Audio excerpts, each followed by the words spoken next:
Imagine the most spectacular party you've ever been to. The music is intoxicating, the champagne flows like a river, and the air crackles with wit and glamour. The guests are the most beautiful, the most clever, the most talked about people of their generation. Now imagine that party is a person. In the heart of 1920s London, a city desperate to dance away the ghosts of the Great War, that person was Babe Plunket Greene. She was the walking, talking embodiment of the jazz age, a dazzling whirlwind of beauty, style, and scandal. She was the face that launched 1,000 newspaper columns, the high priestess of a new kind of fame. The writer Truman Capote, a connoisseur of beautiful broken things, once remarked, Babe was the original Gatsby party, but no one wanted to clean up the next morning. It's a devastatingly perfect line, because every great party has to end. And when the sun comes up and the last of the champagne is flat, what's left is the mess, the broken glass, the stained carpets, the crushing silence. Babe's story is the story of the most glittering party of the century, but it's also the story of the morning after. It's a deep dive into the intoxicatingly cruel world of the bright young things, a generation that burned brighter and faster than any before it. To understand Babe is to understand the dizzying highs and the devastating lows of an era that changed everything. This isn't just a story about a party girl, it's about the hangover of a generation and the woman who was left to clean up the mess all on her own. Have you ever wondered what it would be like to be the absolute epicenter of cool? To be the person whose style everyone copies, whose parties are legendary, and whose name is whispered in every gossip column. In 1920s London, that was Babe Plunket Greene. She didn't just attend the party, she was the party. As a leading light of the bright young things, a clique of bohemian aristocrats and their artistic friends who treated London as their personal playground, Babe was the poster girl for a generation hell-bent on living life at full throttle. They were young, rich, and utterly convinced that the old rules no longer applied. Their lives were a performance, played out for the benefit of the newly powerful tabloid press, a whirlwind of midnight treasure hunts, surrealist costume parties, and a seemingly endless supply of cocktails and wit. But what happens when the performance becomes the reality? When the mask you wear to the party becomes permanently fused to your face? Babe's story is a glittering tragedy, a journey behind the velvet ropes of the real British Gatsby. It is a tale of immense privilege and profound pain, of a woman who became a symbol for an entire era, but who may have lost herself in the process. To understand her, we have to go back to the beginning, to the gray-wounded world that created the desperate need for such a dazzling and ultimately destructive party. To truly grasp the phenomenon of Babe Plunket Greene and the bright young things, you have to understand the world they were born into, or rather the world that was shattered just before they came of age. Picture London before 1914. It was the heart of a vast empire, a city of rigid hierarchies and unshakable certainties. Society with a capital S was governed by a strict and complex rulebook. A young woman's life was mapped out for her, a carefully managed debutante season, followed by a suitable marriage, motherhood, and a life spent managing a household and upholding the family name. It was a world of chaperones, of calling cards, of long skirts, and even longer weekends in the country. It was predictable, it was orderly, and for the young and restless it was suffocating. Then in the summer of 1914, that world ended. The Great War was a cataclysm unlike any other. It was 4 years of mechanized slaughter on an industrial scale. An entire generation of young men, the brothers, fiancés, and friends of the women who would become flappers, was wiped out in the mud and barbed wire of the Western Front. Nearly 1 million British soldiers died. The psychological trauma was immense. The old certainties, the belief in God, king, and country, the trust in the wisdom of the older generation who had sent them to die, were all blown to pieces. When the armistice was signed in 1918, the survivors came home to a country that was exhausted, impoverished, and haunted by an ocean of grief. Into this vacuum of loss and disillusionment exploded the Roaring Twenties. It was less a decade and more a collective nervous breakdown, a desperate, hysterical scream of relief and rebellion. The old guard, with their stiff upper lips and their Victorian morality, seemed like relics from another planet. A new generation emerged, cynical, hedonistic, and determined to live for the moment, because the future was no longer guaranteed. As one popular song of the era put it, first you're another's, then you're a mother's, then you're a mother-in-law's. What's the use of waiting? This was the age of the new woman. Having taken on jobs and responsibilities during the war, women were not about to go quietly back into the drawing room. In 1918, some women finally got the vote. Fashion became a form of liberation. The oppressive corsets and long skirts of the Edwardian era were thrown out, replaced by the revolutionary flapper silhouette, short, boyish hair, flattened chests, and daringly high hemlines that revealed, for the first time in modern history, a woman's legs. This wasn't just a change in style. It was a declaration of independence. Women smoked in public, drank cocktails, drove their own cars, and went out at night without a chaperone. And what a nightlife it was. The 1920s saw an explosion of nightclubs, jazz clubs, and cocktail bars. American culture, seen as vibrant and modern, became all the rage. Jazz music, with its wild, syncopated rhythms, was the soundtrack to the revolution. It was sensual, improvisational, and deeply shocking to the older generation. Cocktails, with their exotic American names like the Sidecar and the White Lady, became the fuel for the endless parties. Crucially, this was also the era of the modern mass media. The rise of the tabloid press, the Daily Mail, the Daily Express, the Daily Mirror, created a new kind of celebrity.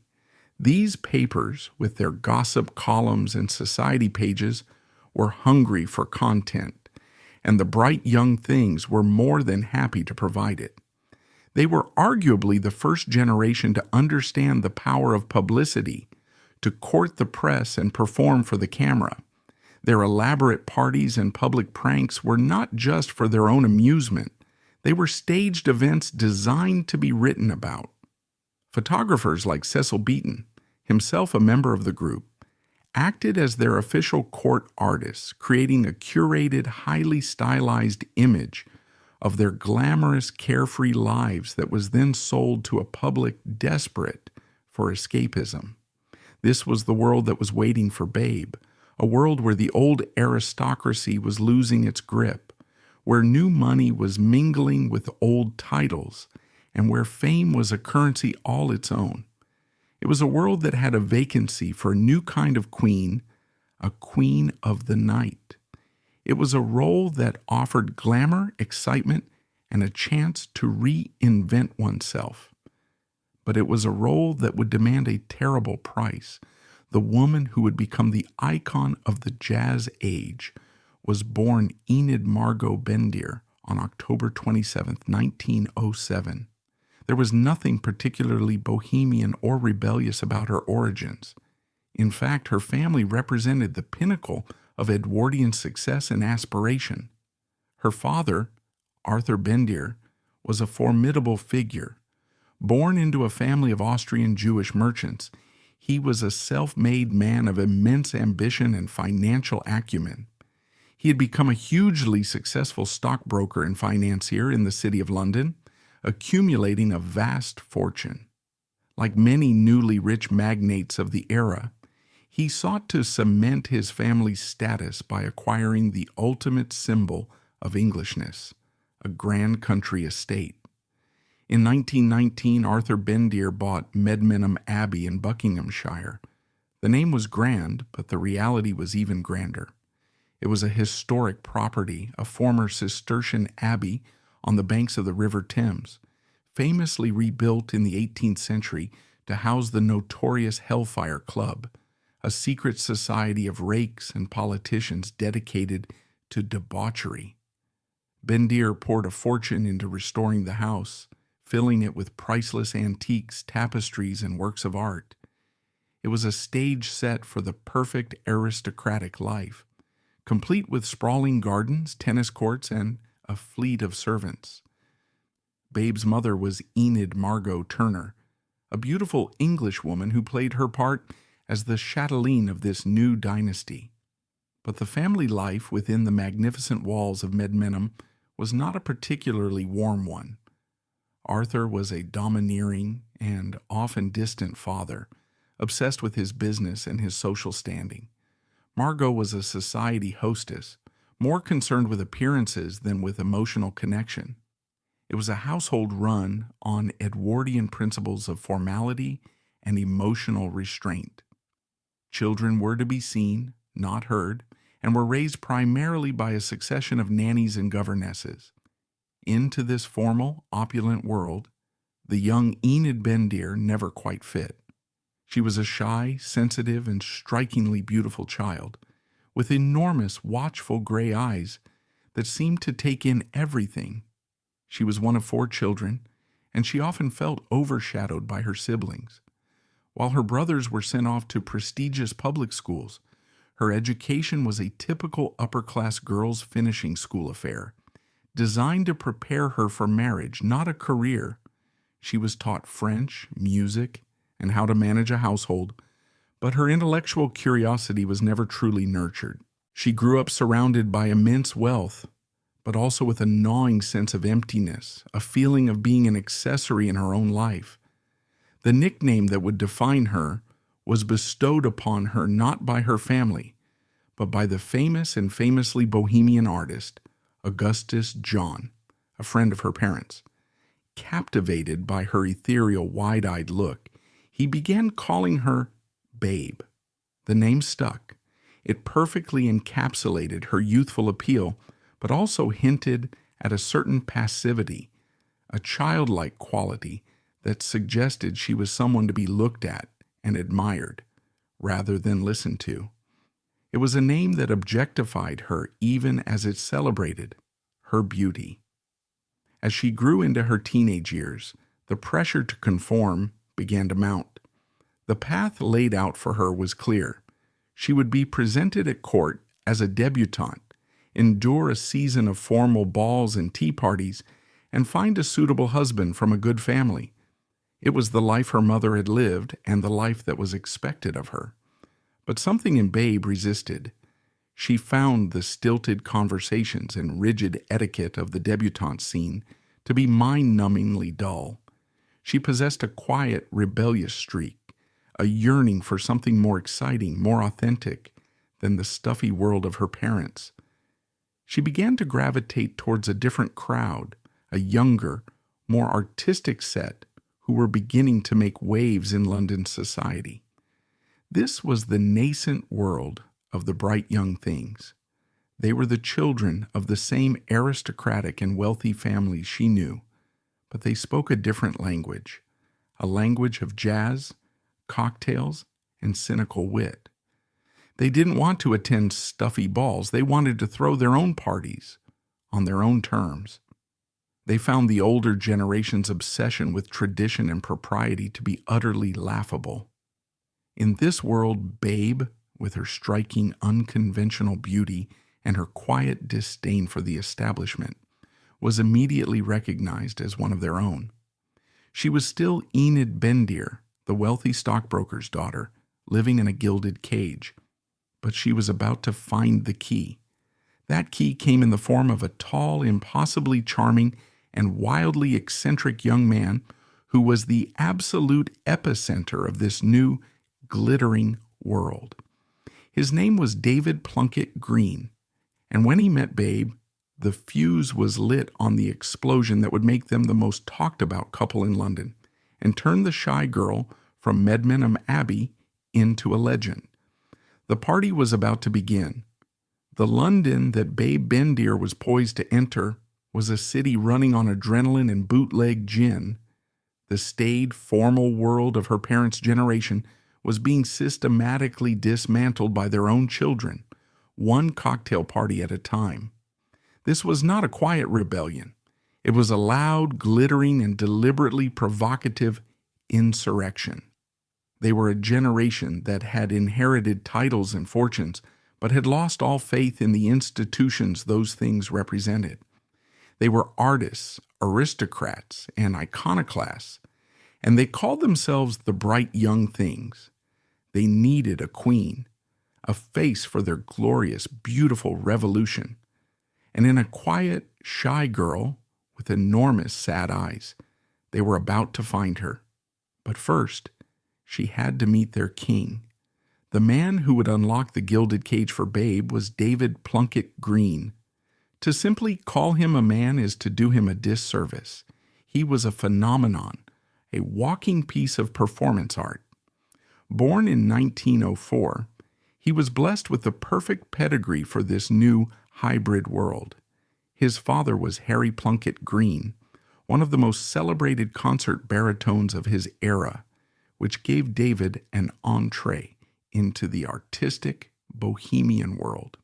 His mother was Gwendolyn Maud Perry, the daughter of a famous composer, and his uncle was the 5th Baron Plunket, which gave him the unimpeachable credentials of the aristocracy.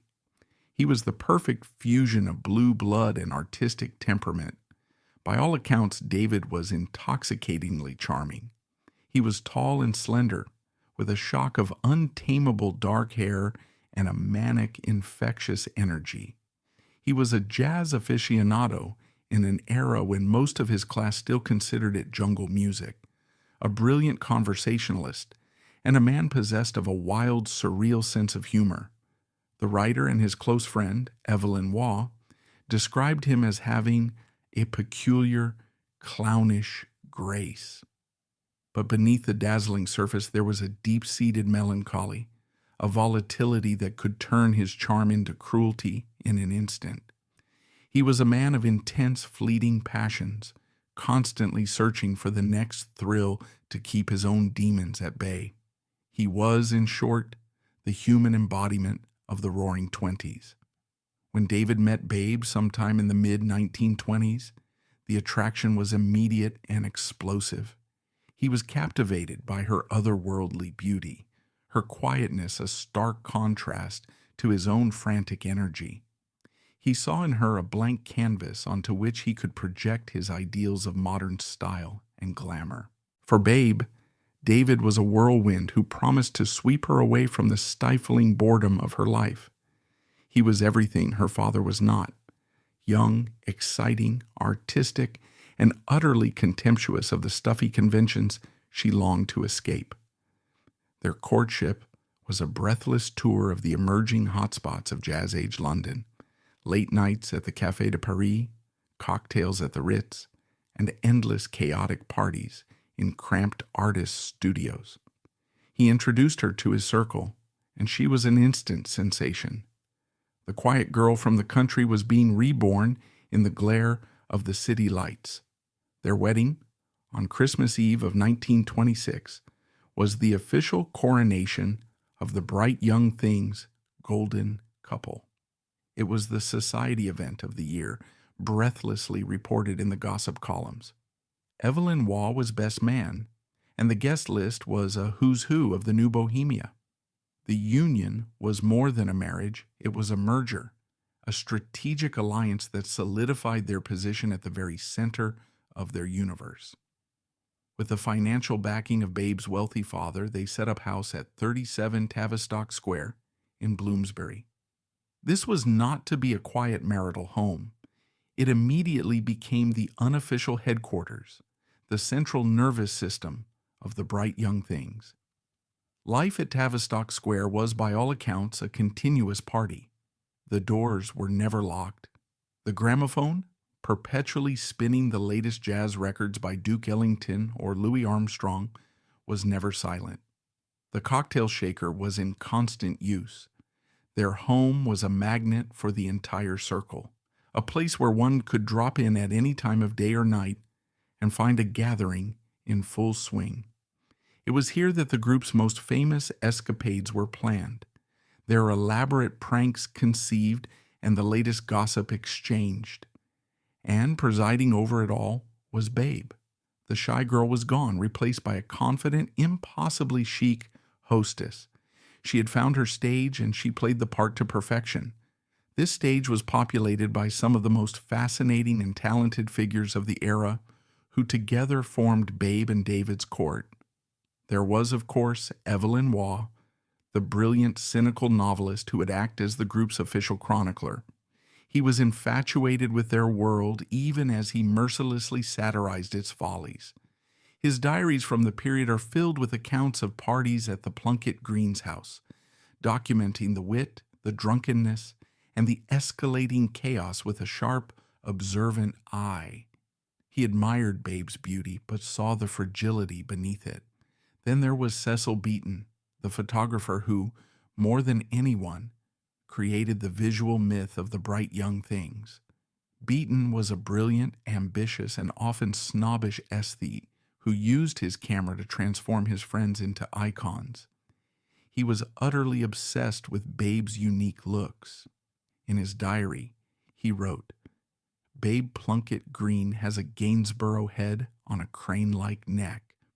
Her eyes are so large and so gray that they appear to be silver, and her mouth is a vivid scarlet Japanese flower." His photographs of her are some of the most enduring images of the era. He posed her against modernist backdrops in avant-garde costumes, capturing her elegance, her androgyny, and the profound haunting sadness in her eyes. Through his lens, she became not just a society beauty, but a work of modern art. The circle also included the famously witty and often cruel Mitford sisters, Nancy and Diana, the outrageously flamboyant Stephen Tennant, an aristocrat who spent his life turning himself into a living art object, famously covering his face in white powder and dyeing his hair, and a host of other artists, writers, and aristocrats, with names like Brian Guinness, Elizabeth Ponsonby, and Brenda Dean Paul. They were a clique, an in-crowd, bound together by a shared sense of humor and a profound contempt for the boring outside world. Their collective genius was for the party as a form of theater. They invented the themed party, each one more elaborate and scandalous than the last. There was the impersonation party, where guests arrived dressed as figures they admired or despised. One famously came as the notoriously dull Prime Minister Stanley Baldwin. There were freak parties, celebrating ugliness and deformity, and a notorious bath and bottle party, where guests were instructed to bring only a towel and a bottle of liquor, leading to predictable chaos. But their signature invention was the midnight treasure hunt. These were not children's games. They were elaborate, citywide spectacles. A convoy of expensive motor cars filled with young people in evening dress would gather at a starting point, perhaps the Plunket Greenes' house.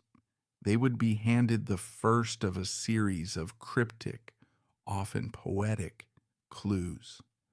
A clue might read, "Seek the place where stone lions weep, and a hero's slumber is his keep," sending the cars racing off to Nelson's Column in Trafalgar Square. There, a new clue would be waiting, leading them on a wild chase across London, from fashionable Mayfair to the grimy docks of the East End. The press was always tipped off, and photographers would capture the glamorous chaos for the morning papers. The hunts would invariably end at a secret location: a rented house, a barge on the Thames, a remote country swimming pool, for a party that would last until dawn. For a public mired in the grim realities of the post-war economy, it was pure escapism, a real-life Gatsby story playing out on the streets of London. Perhaps the most perfect encapsulation of their ethos, their wit, their arrogance, and their love of spectacle was the legendary Bruno Hat exhibition in the summer of 1929. This was a prank of breathtaking audacity designed to expose the pomposity of the London art world. The plan was hatched by Babe, David, Waugh, and their friends. They invented a reclusive German expressionist painter named Bruno Hat. The role of the artist was played by Tom Mitford, the handsome and debonair brother of the Mitford sisters, disguised in a theatrical wig, a false beard, and speaking with a thick, guttural German accent.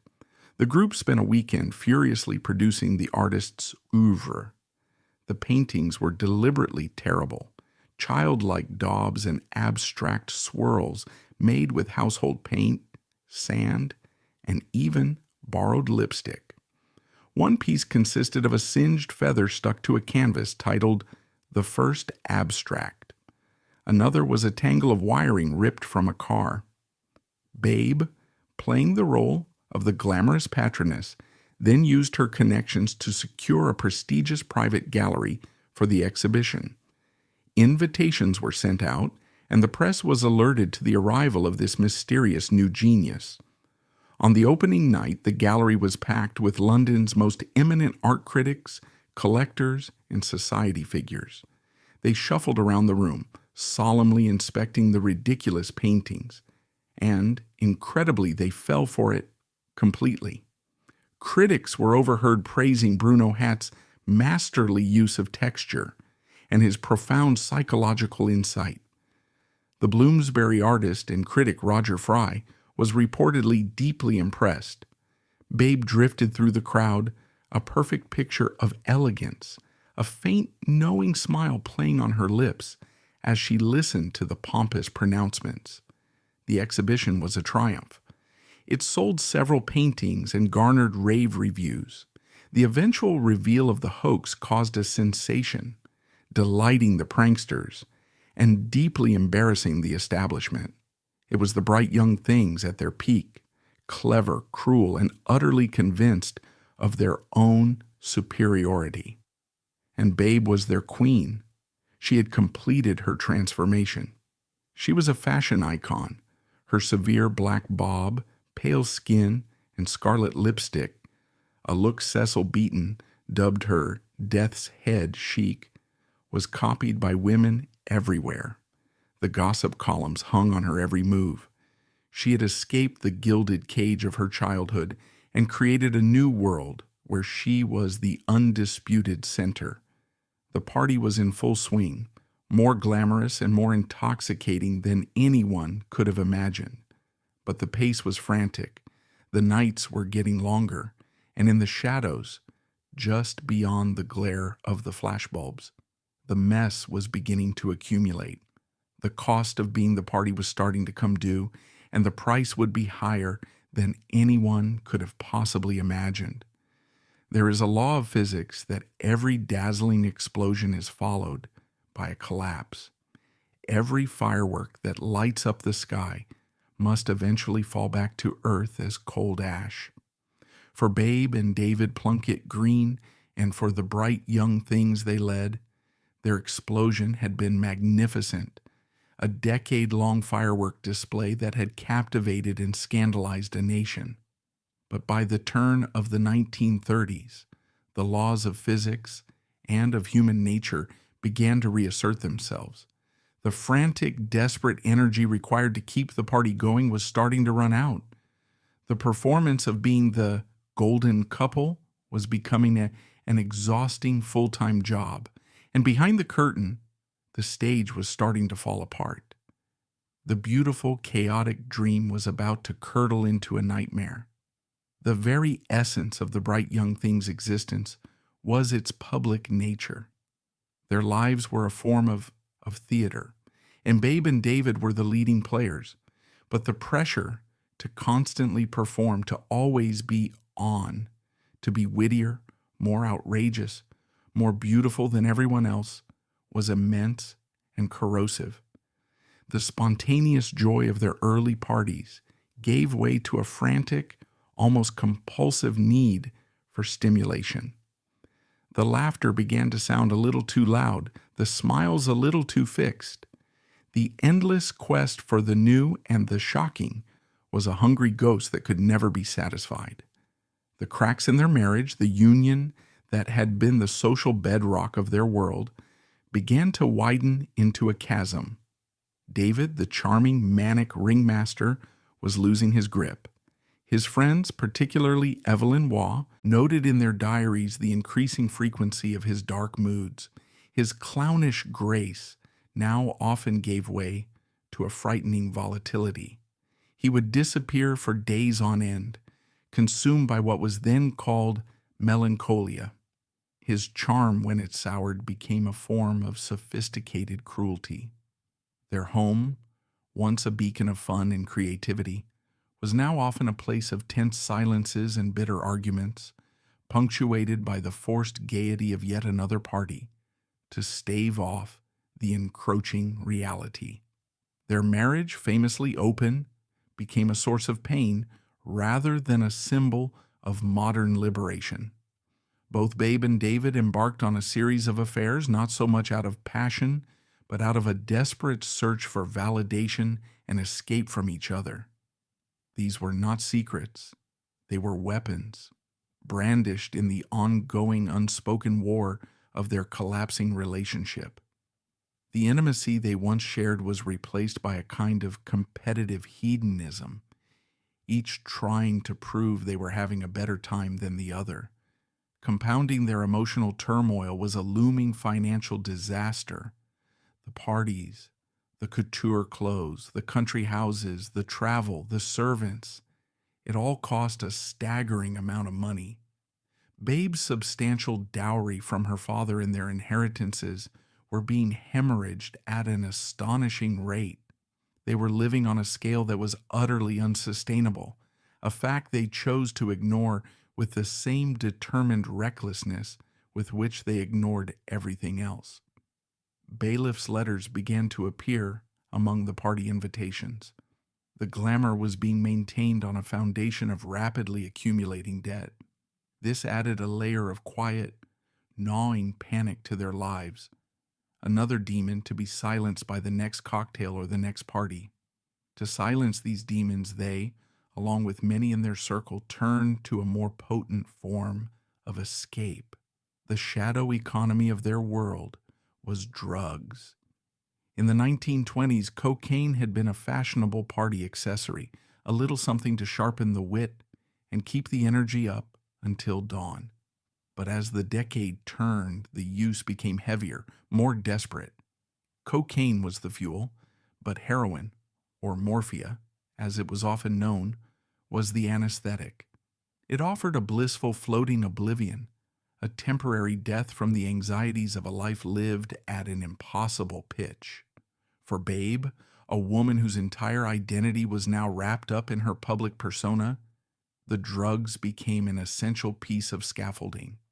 They were the key to maintaining the performance. The cocaine helped her put on the mask of the witty, carefree hostess night after night. The heroin helped her deal with the crushing emptiness when the party was over and she was left alone with herself. The high society drug scene of the 1930s was a world of carefully coded language and clandestine meetings. It was a world away from the sordid reality of street addiction, but the destination was the same. Her friend, the beautiful but tragic Brenda Dean Paul, another leading bright young thing, was already becoming a famous cautionary tale. Her repeated arrests for possession and her skeletal appearance a terrifying vision of where this path could lead. But for Babe, the risk seemed a small price to pay for the escape the drugs offered. She was trapped in the persona she had created, and the addiction was becoming the lock on the door. The ultimate and most tragic intrusion of reality into this world of carefully curated artifice came in 1932 with the birth of Babe and David's son, Alexander. In any normal marriage, the arrival of a child is a celebrated event. In the world of the bright young things, it was a catastrophe, an unwelcome anchor threatening to ground their free-floating, hedonistic existence. Motherhood was a role for which Babe had no script. It was a messy, demanding, and profoundly real experience that could not be managed with a witty remark or a stylish outfit. Her experience appears to have been a textbook case of what we would now recognize as severe postnatal depression, a condition that in the 1930s was completely misunderstood, if it was acknowledged at all. A woman, particularly one of her class, was simply expected to produce an heir and hand him over to the care of a nanny. Any feelings of sadness, anxiety, or detachment were seen as a personal failing, a sign of being unnatural. The most heartbreaking and intimate glimpse into Babe's state of mind comes from her friend, Evelyn Waugh. In a letter to their mutual friend, Lady Mary Ligon, Waugh described a visit to Babe's bedside shortly after Alexander was born. He found her looking beautiful but deeply distressed. He wrote, "She is very sad and says she feels no love for the baby but great shame and guilt. I think she is very ill." This quiet, private confession is devastating. It rips away the glamorous facade and reveals the terrified, isolated, and deeply shamed woman underneath. She was confronting a profound emptiness where society told her the most powerful love of all should be, and the guilt was consuming her. This emotional turmoil manifested in a way that shocked even their hardened friends. The novelist Anthony Powell, a frequent guest at their home, recalled the jarring sight of the baby's pram sitting in the hallway, a silent, reproachful presence, while a loud, drunken party raged just feet away. Alexander was raised by a succession of nannies, a quiet, watchful child on the periphery of his parents' chaotic lives. He was a constant living reminder of Babe's perceived failure, another source of guilt to be numbed and forgotten. The party, which had once been a symbol of freedom, now became a desperate, frantic necessity, a wall of noise and people to drown out the sound of a baby crying in another room, and the silent screams of a mother who felt she was losing her mind. While Babe was wrestling with her private demons, her public image and that of her entire set was undergoing a dramatic and hostile transformation. The same tabloid press that had breathlessly built up the myth of the bright young things now discovered that their downfall was an even more compelling story. The fawning gossip columns began to take on a sharp moralizing tone. The world had changed. The Wall Street crash of 1929 had plunged the globe into the Great Depression. As millions in Britain faced unemployment and poverty, the frivolous, extravagant antics of the rich were no longer seen as amusingly eccentric. They were seen as obscene. The bright young things became a convenient symbol for a decadent, parasitic aristocracy, completely out of touch with the suffering of ordinary people. Their parties were no longer depicted as glamorous escapades, but as drunken orgies. Their pranks were not witty rebellions, but signs of a deep-seated moral rot. Public opinion, fickle at the best of times, turned on them with a vengeance. Preachers denounced them from the pulpit, and newspaper editorials condemned their crazy, cocktail-sodden lives. Babe, as one of the most visible and photographed members of the group, became a particular target. Her image, once celebrated as the pinnacle of modern style, was now used to illustrate a cautionary tale.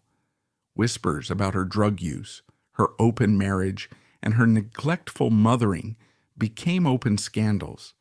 She was no longer the queen of the party. She was a scarlet woman, a symbol of the moral decay of the upper classes. She had willingly collaborated with the press to create her own fame, but she had never understood the brutal truth of that bargain. The same machine that builds you up will, without a moment's hesitation, tear you down for the entertainment of the masses. The controversy surrounding her lifestyle raised questions that are still debated today.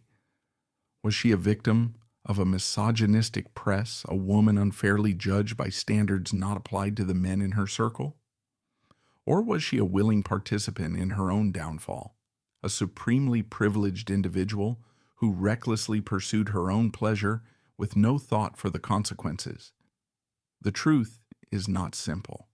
She was undoubtedly a victim of her time and its limited understanding of addiction and mental health. But she was also an active agent in her own life, a woman who made choices to take the drugs, to continue the parties, to live a life that was fundamentally incompatible with the demands of motherhood. She was trapped in a feedback loop of her own creation. The more the public condemned her, the more she retreated into the insular, artificial world of her set. The more chaotic her life became, the more she needed the drugs to cope. The more she used the drugs, the more chaotic her life became. The beautiful, freewheeling party had become a prison, and Babe was its most famous and most tragic inmate. The stage was set for the final heartbreaking act of her life. The lights were dimming, and the audience, which had once applauded her every move, was now just waiting for the curtain to fall.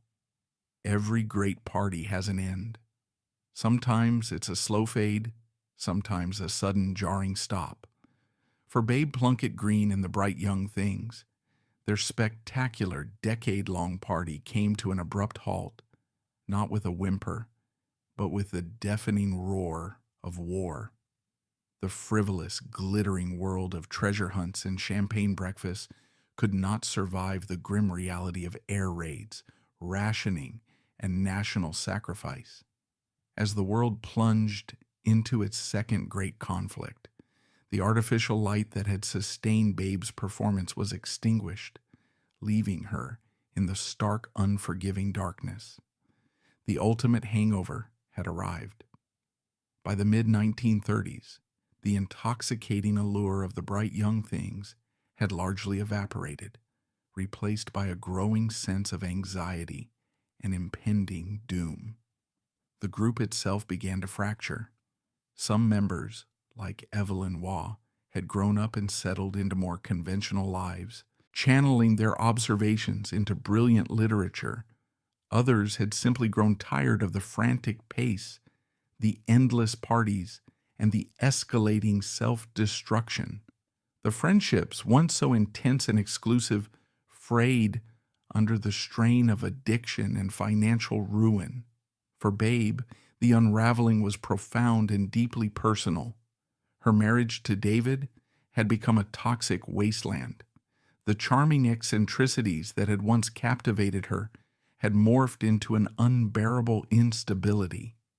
Their home at Tavistock Square, once the epicenter of bohemian glamour, was now a place of neglect and despair. The furniture was sold off to pay mounting debts. The vibrant energy was replaced by a heavy silence, broken only by the whispers of arguments and the desperate quiet of a child largely left to his own devices. The divorce from David Plunket Greene, which finally came through in 1937, marked a definitive end to the golden era. It wasn't just the end of a marriage, it was the end of an identity. Without David, without the constant performance of being one half of the iconic golden couple, Babe seemed to lose her anchor. She was adrift, financially bereft, and emotionally exhausted. She tried to seek solace in new relationships, but none could fill the void left by her profound sense of loss and the all-consuming nature of her addiction. Her son, Alexander, now a small child, was the unspoken casualty of this collapse. He was shuffled between relatives and boarding schools, experiencing a childhood marked by an almost unimaginable emotional absence.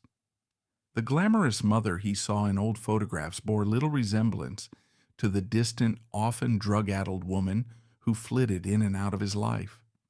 One can only imagine the lasting impact of such an upbringing, the silent yearning for a connection that never truly materialized.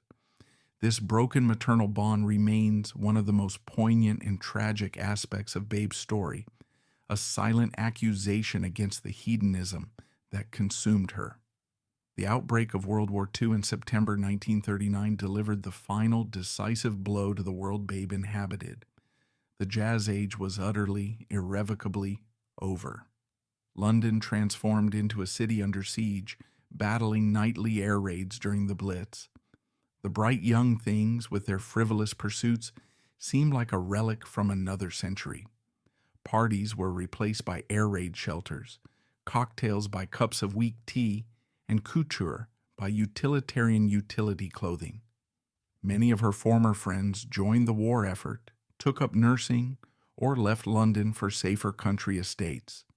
Babe, however, struggled to adapt. The war, far from shaking her out of her addiction, seemed to intensify it. Without the structure of her former life, without the constant social demands, she retreated further into herself and into the numbing embrace of drugs.